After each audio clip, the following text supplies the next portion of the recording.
Bonjour et bienvenue dans l'interview. Aujourd'hui, je reçois Olivier Minguin. Bonjour. Bonjour. Député fédéral, président du parti Défi. Tout d'abord, une bonne nouvelle pour le Woluwéen que vous êtes, la réouverture du tunnel Montgomery. Ça fait du bien. Et j'ai envoyé à Pascal Smet hier un message de remerciement pour l'efficacité de ses services. Alors c'est vrai que ça a été pénible, ça a eu beaucoup de conséquences sur la mobilité, la vie des quartiers et même le repos des habitants qui ont dû supporter ces travaux. Moi, ce que j'avais demandé à la région, parce qu'il y avait une hésitation à un moment donné, c'est que tous les travaux soient faits en une fois. Durée un peu plus longue, mais qu'on ait enfin des infrastructures en état pour une longue période et pas des réparations ponctuelles. Donc je préfère connaître une période pénible, lourde, mais dont on est certain qu'on en sort pour très longtemps. Bravo aux équipes de la région qui ont enfin empoigné ce problème. On peut dire tout ce qu'on veut, mais il y a enfin un gouvernement bruxellois qui décide de s'attaquer à l'état général des tunnels à Bruxelles. Alors on peut gloser à l'infini sur les responsabilités du passé, savoir qui a été négligent. Il y a eu des négligences graves. Maintenant, il faut trouver des solutions. Tunnel Montgomery est en ordre. Donc c'est bien parti. Vous êtes optimiste pour la suite des travaux et aux autres endroits, pas spécialement dans votre commune, mais ailleurs dans la région. Oui, et donc il y a une volonté de remettre tous les tunnels en ordre et il y a une véritable programmation qui maintenant est arrêtée. Bien entendu, on est parti pour quelques années de chantier, il ne faut pas se le cacher. Il y a des tunnels qui sont d'une telle importance que ça prendra des mois et des mois, surtout si on travaille essentiellement la nuit et le week-end. Très bien, parfait. Ce que j'espère maintenant, c'est que la région va quand même bien évaluer d'autres chantiers. Le boulevard de la Wolu est mené tambour battant, je m'en réjouis. J'espère qu'on ne connaîtra pas à nouveau des avatars juridiques, parce qu'il y a eu un recours qui avait abouti devant une chambre flamande du Conseil d'État. Il fallait respecter la décision, elle a été respectée. La région a relancé un nouveau permis. Et puis, il y a l'idée de transformer la fin de l'autoroute 40 à Yver et à Wolu et Saint-Lambert-Scarbeck en boulevard urbain. Objectif raisonnable. Mais, je demande deux choses à la région, de bien tenir compte des conséquences des chantiers en cours environnant Reyers d'un côté, boulevard de la Wolu de l'autre, quant aux conséquences de faire encore un chantier supplémentaire.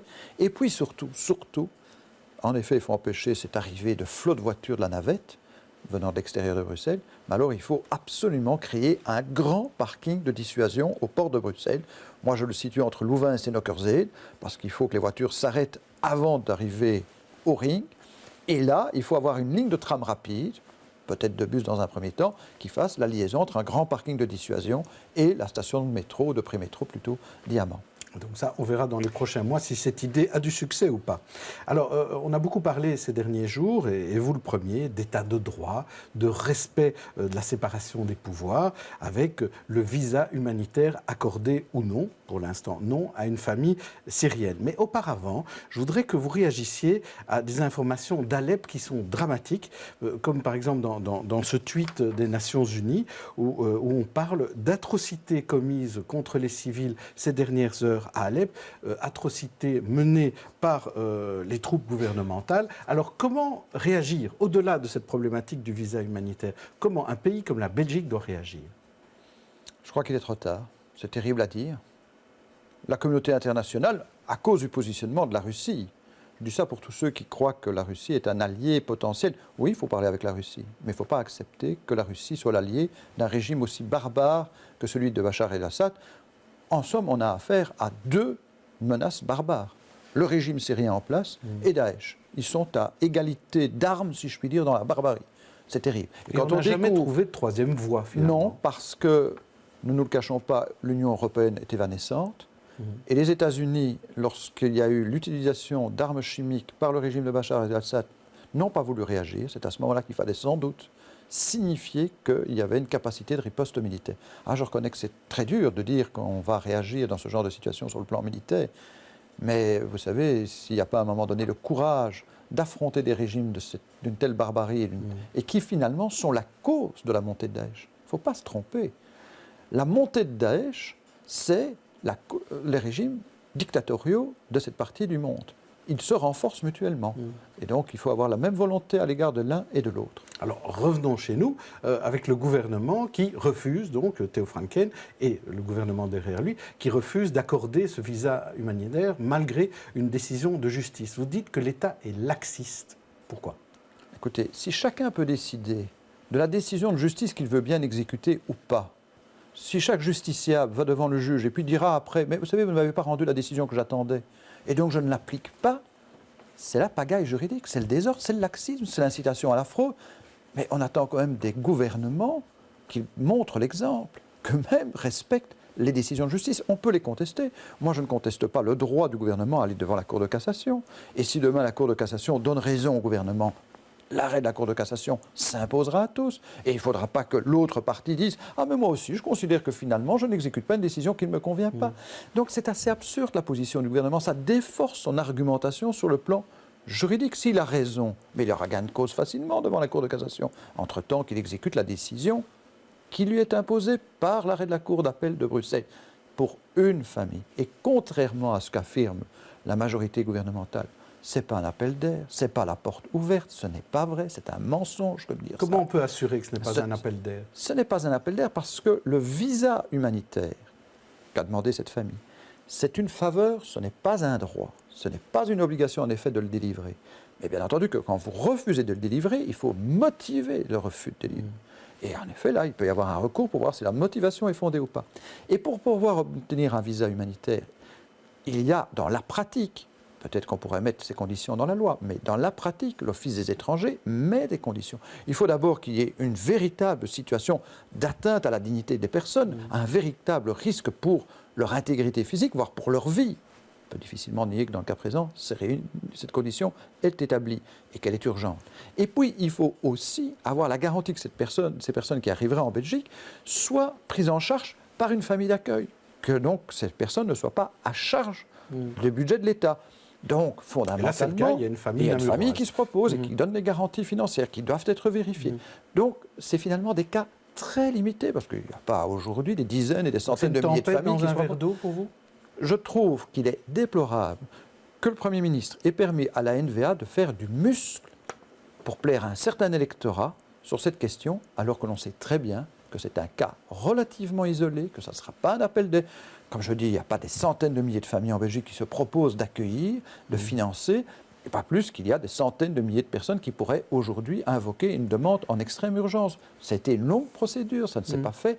La NVA tente de faire croire qu'il y a un juge. Non, il y a eu plusieurs juges, il y a eu plusieurs décisions, il y a eu 3 décisions du Conseil du contentieux des étrangers, il y a un arrêt de la Cour d'appel. Donc tout ça n'est pas improvisé, c'est une longue procédure. Et donc, ce n'est pas la porte ouverte, ce n'est pas vrai.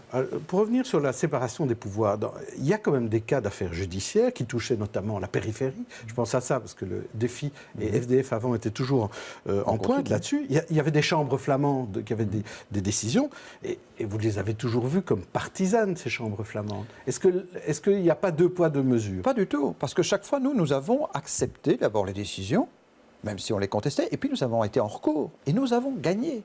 Et nous avons gagné soit devant la Cour européenne des droits de l'homme, qui nous a donné raison, par exemple pour le problème de l'accès à l'enseignement francophone en périphérie. Soit dit en passant, on ne respecte pas toujours l'arrêt de la Cour européenne, même l'arrêt de la Cour européenne n'est pas aujourd'hui respecté totalement. Et puis on a été gagné devant des institutions internationales et européennes. Donc on respecte la décision de justice, on la conteste, on exerce des voies de recours, et puis on obtient gain de cause à d'autres niveaux de juridiction. C'est ça le système juridique, c'est ça l'ordre constitutionnel, l'ordre démocratique. On exécute les décisions, même celles qu'on croit non fondées, mais on les respecte. Voilà, ça c'est le sens de la justice et du bon ordre et du respect de la loi. Ou sinon, comme je l'ai dit, c'est la pagaille. Chacun dit ce qu'il fait selon son envie. Ça ne va pas. Alors, revenons à autre chose, à la Chambre, où vous êtes membre de la commission de transactions pénales, grâce au PS, qui vous a donné un de ces 3 sièges. Oui. Sur conseil, pour la petite histoire, c'est Patrick De Waal, chef de groupe VLD, qui dit en commission à Loreton Collings, puisqu'il y avait un débat sur ma présence, « Ah ben pourquoi est-ce que vous ne donneriez pas un siège à Olivier Maga ?» Donc vous voyez, c'était finalement une coalition VLD-PS pour sur une idée. Voilà, sur une idée. Et est-ce que vous pourrez voter dans cette commission? Bien entendu, je suis membre effectif avec droit de vote, donc j'ai tous les pouvoirs d'un membre effectif. Alors, il était urgent de se réunir. Pour cette commission, on a dit c'est urgent. Et là, pour l'instant, on ne voit toujours rien venir. Oui, j'espère que le bureau de cette commission, dont je ne suis pas membre, s'est déjà réuni, est en train de fixer le calendrier. On va avoir sans doute, dans les tout prochains jours, une première réunion de travail de cette commission. On va fixer le calendrier de manière certaine. Il faut désigner qui? Il faut désigner un magistrat instructeur, si pas 2, un francophone et un néerlandophone, pour accomplir certains devoirs d'enquête. Moi, je crois que notamment pour faire des auditions de personnalités étrangères, notamment françaises, il faudra passer par le magistrat instructeur. Je doute que ces personnalités qui devraient être entendues viennent témoigner devant la commission directement, je ne crois pas, donc il faudra passer par des magistrats instructeurs qui devront requérir la collaboration des autorités judiciaires en France. Et puis, il va falloir désigner des experts qui nous conseilleront dans le travail sur le plan juridique, si nécessaire. Et puis, il va falloir fixer la liste, l'ordre des témoignages que nous voulons recueillir. Et je crois qu'il y aura une phase de travail préparatoire qui sera confiée à des magistrats instructeurs. Et c'est quand ils auront accompli ce travail qu'ils viendront avec les premiers résultats devant la commission d'enquête. Donc on ne commencera pas vraiment avant janvier, Je pense que c'est plutôt en janvier, mais ça ne veut pas dire qu'entre-temps, il ne doit pas y avoir un travail préparatoire qui soit réalisé. Et cette commission ira jusqu'au bout parce que comme ça concerne très très fort le travail même de la Chambre et du Sénat. Je le souhaite. Je le souhaite et je souhaite qu'on soit percutant dans la recherche de la vérité. Parce que finalement, la confusion des pouvoirs, je crois que, moi je comprends qu'il y ait un détachement de l'opinion publique par rapport aux politiques. Quand les politiques s'affranchissent de l'application des règles, que ce soit l'ANVA, que ce soit d'autres, comment voulez-vous que les citoyens aient la conviction que l'État les protège encore? C'est ça qui est en train de faire la montée des populismes et des extrémismes. C'est quand nous-mêmes, on s'affranchit de l'application de la loi, des décisions de justice, du respect de ce qu'on doit demander à tout citoyen quand on représente l'autorité publique. Donc quand on représente l'autorité publique, il y a une forte exigence d'éthique, de respect de la loi, ou sinon on n'est pas crédible. Alors Olivier Minguin, vous êtes bourgmestre de Woluwe-Saint-Lambert aussi, et vous êtes une espèce de Père Noël, puisque vous avez décidé, c'est en boni, votre budget 2017, et vous allez faire disparaître quelques points d'impôt, du centime additionnel, et vous allez même faire passer à 20 minutes le nombre de minutes gratuites pour les parcs-mètres dans les zones commerçantes. Qu'est-ce qui se passe? C'est l'approche des élections communales? C'est d'abord... Non, il ne faut pas croire qu'on a l'aisance et l'opulence budgétaire. Je suis en effet honnête en disant que nous avons moins de contraintes peut-être budgétaires que d'autres communes dans l'agglomération. La montée de la pauvreté existe aussi dans une commune comme la mienne.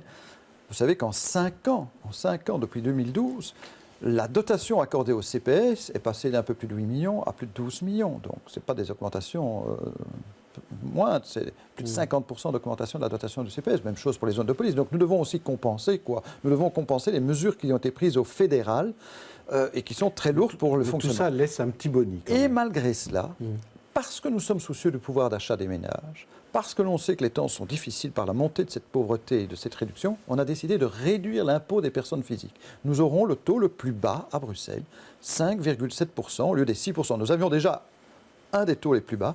Nous sommes champions à l'IPP et au précompte immobilier. Pas la commune la moins chère pour y habiter en tout cas. Non, mais ça malheureusement.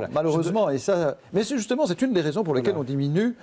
Et ça sera très bénéfique pour les locataires, l'impôt des personnes physiques. Merci Olivier Minguin. Merci de votre invitation. Demain, Stéphanie Meyer recevra Benoît Serex. Bonne journée, bonne soirée d'ici là.